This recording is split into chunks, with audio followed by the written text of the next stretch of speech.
গ্যাংটকের সকালটা ঠিক শহরের সকাল নয়। এখানে ভোর মানেই যেন প্রকৃতির নীরব ডাক। ঘুম ভাঙে কোনো অ্যালার্মে নয়, বরং দূরের পাহাড় ছুঁয়ে আসা হালকা ঠান্ডা হাওয়ার স্পর্শে। জানালার পর্দা সরাতেই চোখে পড়ে ধীরে ধীরে জেগে ওঠা গ্যাংটক শহর। পাহাড়ের গায়ে গায়ে সাজানো রঙিন বাড়িগুলো তখনও আধঘুমে। মেঘেরা যেন অলসভাবে তাদের চারপাশে ঘুরে বেড়াচ্ছে। কোথাও কোথাও সূর্যের প্রথম আলো পাহাড়ের চূড়ায় পড়ে সোনালি রেখা এঁকে দিচ্ছে, আবার কোথাও মেঘের আড়ালে লুকিয়ে পড়ছে আলো।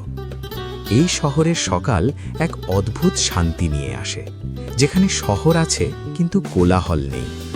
রাস্তার ধারে ছোট ছোট দোকান খুলতে শুরু করেছে। কেউ কেউ গরম চা বানাচ্ছে, ধোঁয়া উঠছে কেটলির মুখ থেকে। মনে হয় এই শহর নিজস্ব গতিতে হাঁটে। তাড়াহুড়ো নেই, কিন্তু থেমে থাকাও নেই। আজকের দিনটা বিশেষ। আজ গন্তব্য নাথুলা পাস, ভারত চীন সীমান্তের সেই ঐতিহাসিক ও রোমাঞ্চকর পাহাড়ি পথ। গ্যাংটক থেকে বেরোনোর আগেই মনটা যেন অজানা উত্তেজনায় ভরে ওঠে। এটা শুধু একটা রাস্তা নয়, এটা ইতিহাস, প্রকৃতি আর সাহসের মিলনস্থল। গাড়ি ধীরে ধীরে গ্যাংটক শহর ছেড়ে পাহাড়ি পথে উঠতে শুরু করে। শহর যত পিছনে পড়ে ততই প্রকৃতি সামনে এগিয়ে আসে। আঁকা বাঁকা পাহাড়ি রাস্তা, একদিকে গভীর খাদ, অন্যদিকে পাহাড়ের বুক চিরে এগিয়ে চলা সরু পথ।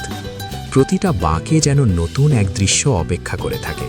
কখনো সামনে হঠাৎ করে খুলে যায় বিশাল পাহাড়ের সারি, কখনো আবার মেঘে ঢেকে যায় চারপাশ।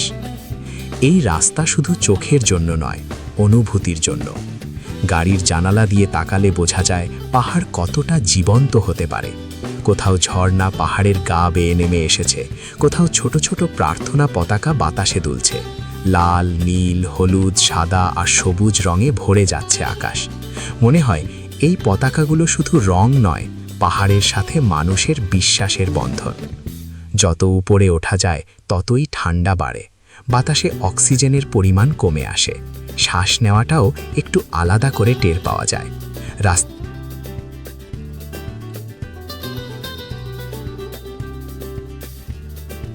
নাথুলা পাসের দিকে এগোতে এগোতে প্রকৃতি যেন আরও রুক্ষ হয়ে ওঠে। সবুজ ধীরে ধীরে ফিকে হয়ে আসে।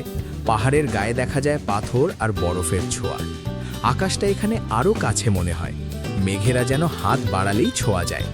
হঠাৎ হঠাৎ মনে হয় রাস্তার চেয়ে এই যাত্রাটাই বেশি রোমাঞ্চকর, কারণ এখানে প্রতিটা মুহূর্তে প্রকৃতি নিজের রূপ বদলায়। অবশেষে পৌঁছানো যায় নাথুলা পাসে। সমুদ্রপৃষ্ঠ থেকে প্রায় 14,450 ফুট উচ্চতায় দাঁড়িয়ে থাকা এই স্থান শুধু ভৌগোলিক উচ্চতার জন্য নয়, তার ঐতিহাসিক গুরুত্বের জন্যও আলাদা। একদিকে ভারত, অন্যদিকে চীন, দু দেশের সীমান্তের মাঝখানে দাঁড়িয়ে হঠাৎ করে মানুষ নিজের ক্ষুদ্রতা টের পায়।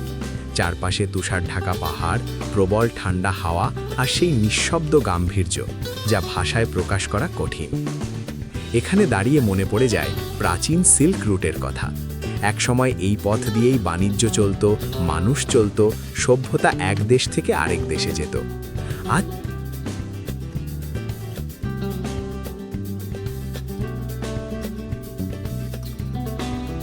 চীন সীমান্তের দিকে তাকালে কাঁটাতারের বেড়া, দুই দেশের পতাকা আর দুপাশে দাঁড়িয়ে থাকা সেনারা এক অদ্ভুত অনুভূতি তৈরি করে।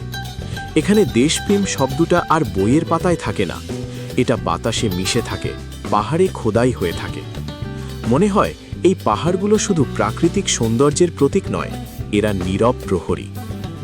এই পুরো যাত্রা শেষে ফিরে তাকালে বোঝা যায় গ্যাংটক থেকে নাথুলা পাসের পথটা শুধুই এক জায়গা থেকে আরেক জায়গায় যাওয়া নয়, এটা এক অভিজ্ঞতা, যেখানে সকালবেলার শান্ত শহর, আঁকাবাঁকা পাহাড়ি রাস্তা, মেঘ আর ঝর্ণার সঙ্গ আর সীমান্তের কঠিন বাস্তবতা সব একসাথে মিশে যায়। গ্যাংটকের সেই সকাল থেকে নাথুলার বরফ ছোঁয়া বিকেল, এই যাত্রা মনে গেঁথে থাকে বহুদিন। কারণ এখানে শুধু চোখ ভরে দেখা নয়, এখানে মন ভরে অনুভব করা হয়। পাহাড় শেখায় ধৈর্য, রাস্তা শেখায় সাহস, আর সীমান্ত শেখায় দায়িত্ববোধ। এই যাত্রা শেষ হয় ঠিকই, কিন্তু তার রেশ থেকে যায় অনেক দিন, মনের ভেতর, স্মৃতির ভাঁজে আর বারবার ফিরে যাওয়ার ইচ্ছায়।